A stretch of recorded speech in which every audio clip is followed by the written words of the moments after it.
What's up everyone? Today we're in the new Renault Megane RS and this is the Cup version. So we're just going to take a quick look inside before we take it for a drive. This is the auto version with the EDC paddle shift flappy paddle gearbox. So when you come inside, you've got this really nice suede leather seats that are around all 5 seats. Now the front two get this bucket seat here, which is super comfy and super snug. But if you are on the bigger side, it might be a little tight. My legs are sort of on the edge of it here, and my frame is sort of just snugged in there with my shoulders just on the edge. But they are super comfy. They have seat heaters as well for both of them, 2 levels of seat heating. Unfortunately, no cooling at this stage, so just the heating level 1 and level 2. Now, this has the R-Link 2 system, which is essentially this vertical display, which is super awesome because it's super big and you can fit so much on it.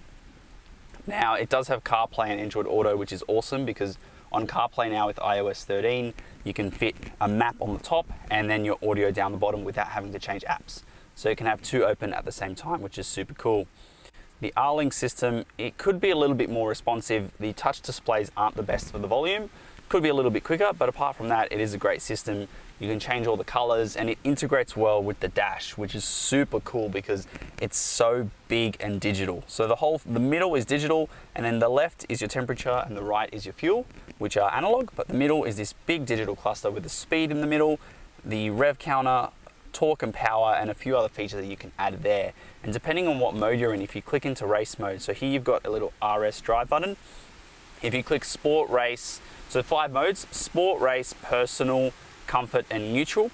Every time you change it, it'll actually change the cluster. So sport comes up red, comfort is blue, neutral is just white, perso is green, and race changes it to that F1 style dash where you've got the rev counter going sideways and then the speed in the middle, which is a cool little touch.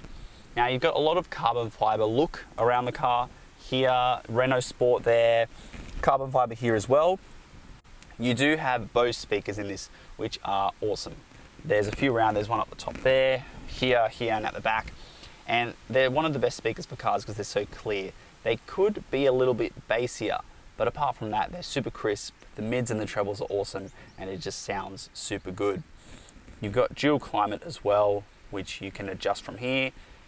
You can't change the amount of power coming out without using the screen. So these clusters don't actually change how much is coming out. You've got 2 USB ports, which is reassuring, and then your 12-volt connector down here as well. And then a little space here for your phone. Could do with the little Qi wireless charging there, but now it's just a little space that you can put your phone in if you can do CarPlay through Bluetooth. You've got 2 little water bottle holders here, which are not the widest. They couldn't fit my Puma water bottle very well. It sort of had to squish in there, but you can adjust it. A little spot here. And then you've got suede here as well, and it opens up and there's not an awful lot of space in there. It could have a little bit more.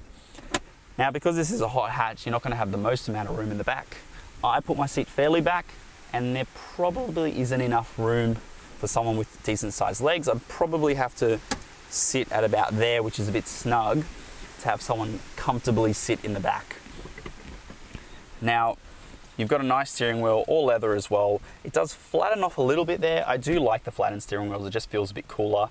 And on your left, usual Renault style, your speed limiter and cruise control are here. So on, off, and then you've got up and down, and then your radar for how close you want to be to the car in front.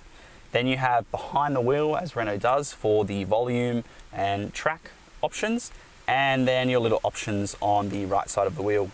I always say this with the Renaults, and I wish the volume would be on the front and the cruise control at the back, but I guess if you're driving, you can just sort of flick your finger at the back and change the volume and audio or the next track, etc., because it is quite easy. You get used to it. Then you've got the paddles, which they are a little bit too high, but you get used to it. So I like the fact that they're not attached to the wheel, because if you're going around, sometimes when you're turning a wheel and it's attached to the wheel, you're not sure which one's up and down. Some people get confused, but point is, impossible with this because they just sit there and they're up and down, and they're super cool paddles. Now, because this is the Cup, it has a few extra features, not so much on the inside, but more so with the suspension setup and the stiff dampers and so on. But the inside is the same for it, and because this is the Cup, this has a few little extra features as well. It is a super nice interior. It is a bit snug. Could have a little bit more space. Then again, this is a hot hatch, keyword hatchback, so it's not going to be the biggest car in the world, but it does feel really nice in here. Super tight, super nimble. The display is awesome. Both the R-Link here and the head unit is great. Dual climate control, heated seats, and all these nice little leather touches and those carbon fiber finishes. Although it's not real carbon fiber, it still looks cool because carbon fiber looks like it goes faster. But anyway, that's the inside done. We'll take it for a spin now and talk further.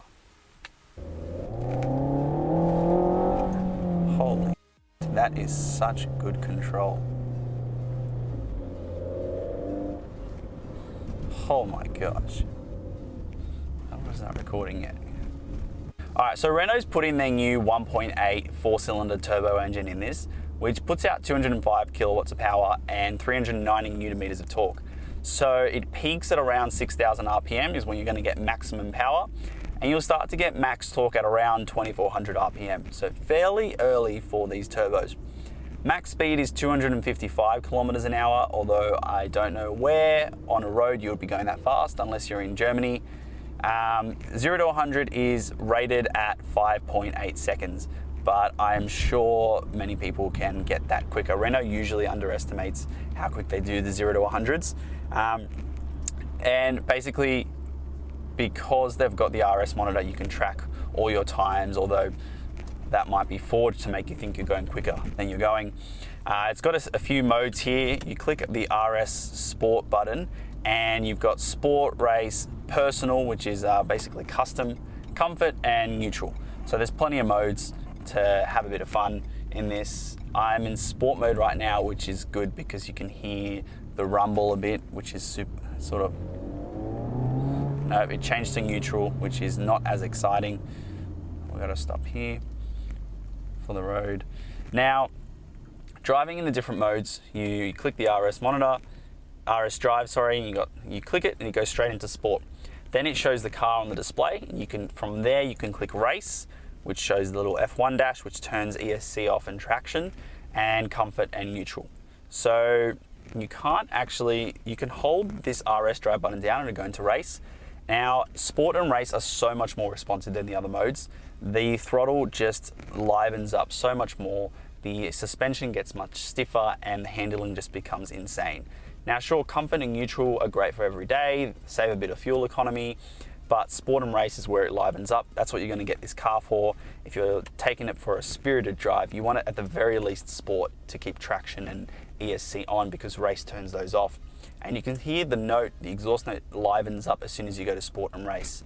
So in Comfort, it sort of quiets down and everything turns blue. Oh, I just noticed that too. There's lights under here that turn blue according to what mode you're in.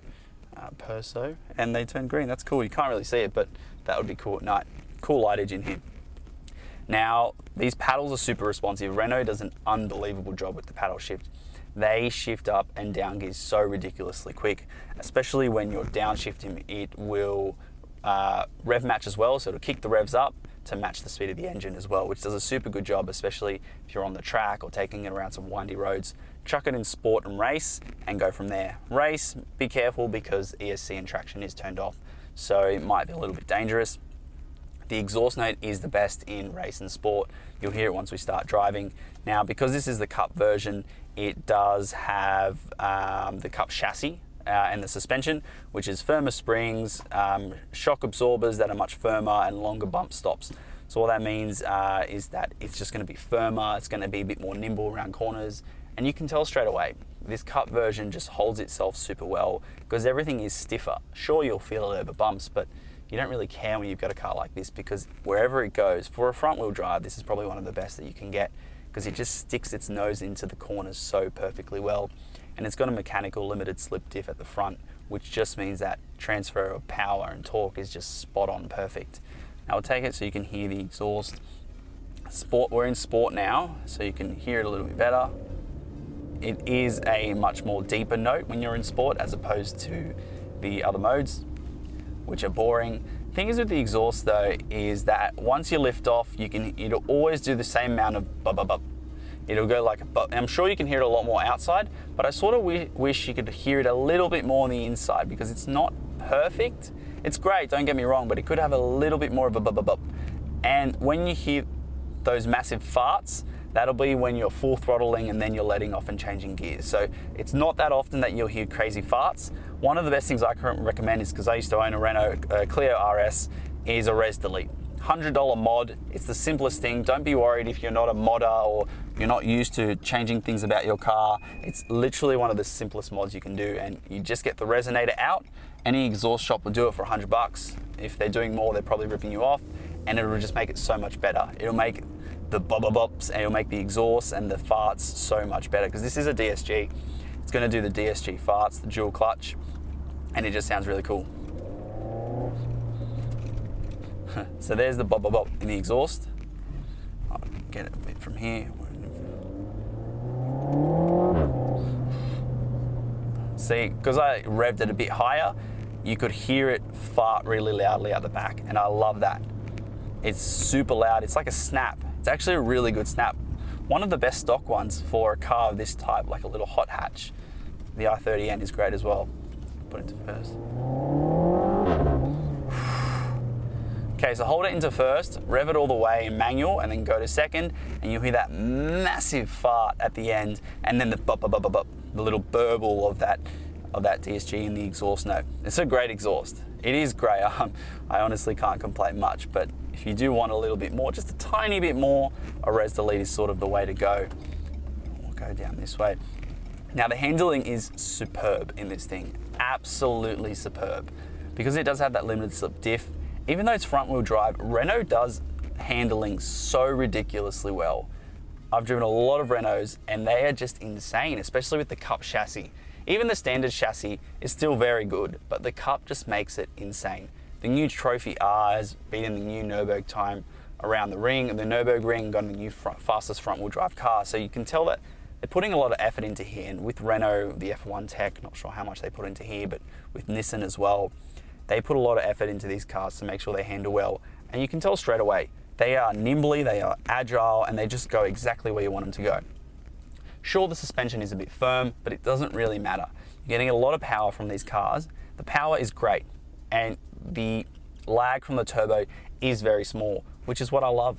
You can't tell that there's a huge amount of lag from the turbo, maybe a tiny little bit, but it doesn't matter. As soon as that turbo spools up, 2,000-3,000, hold the revs up a bit, and you go, and you can actually feel it push you back a bit.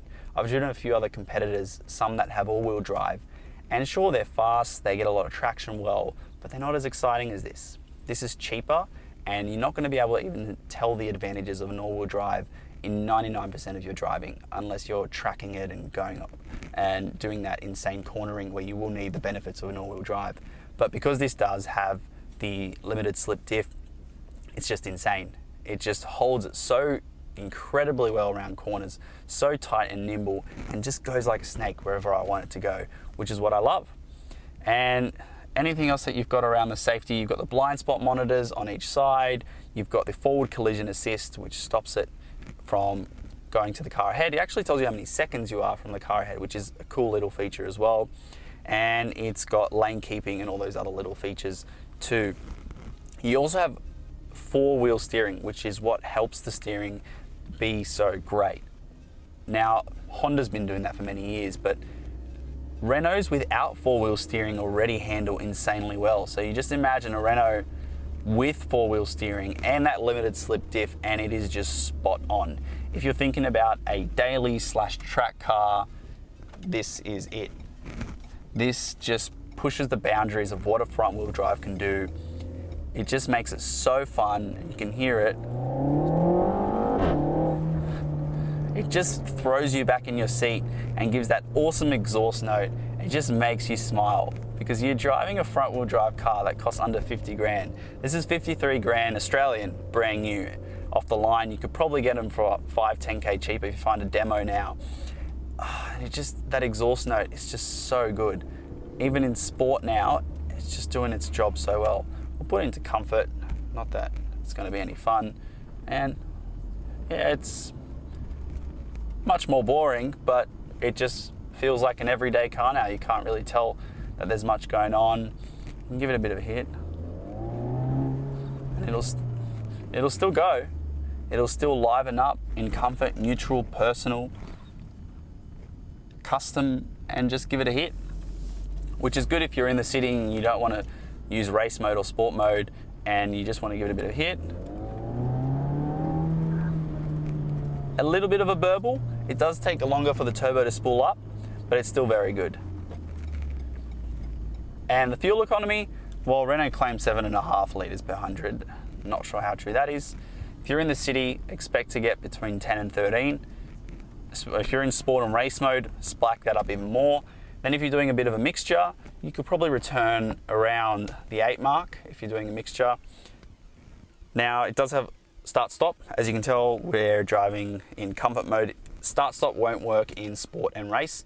Now that we're in comfort, we're stopped, as you can see, and it's shut the engine off to save a bit of fuel. So in that sense, if you got start-stop working, which I haven't had much of it working, you could probably get it down to, you know, the low 8s sort of thing, litres per 100, and that way your fuel economy will improve. Now, I'm not sure if you can see, now they're in a bit of a darker spot.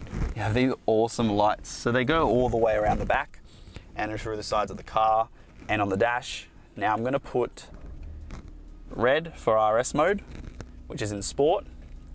Race is still red. You know what, I'm gonna make race, current mode configuration. Let's make race purple.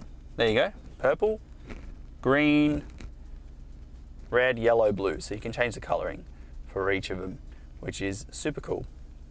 And then you go back to the neutral mode, perso, green, and green's really vibrant. But overall, this car is honestly, the value you're getting for this car is insane. It is so much car for what you're paying. You're paying around the 50K mark. If you manage to get one cheaper, well done, like a demo or a used one. You've got 5 years warranty now with Renault, and capped services, the first 3 services are $399. And some dealers even offer first few services for free. So for a car of this performance and to pay $399 for the first 3 services is great, especially for the dual clutch, which I've found awesome. Now, not too clunky either. The shifts are insanely quick. It just goes around corners so well.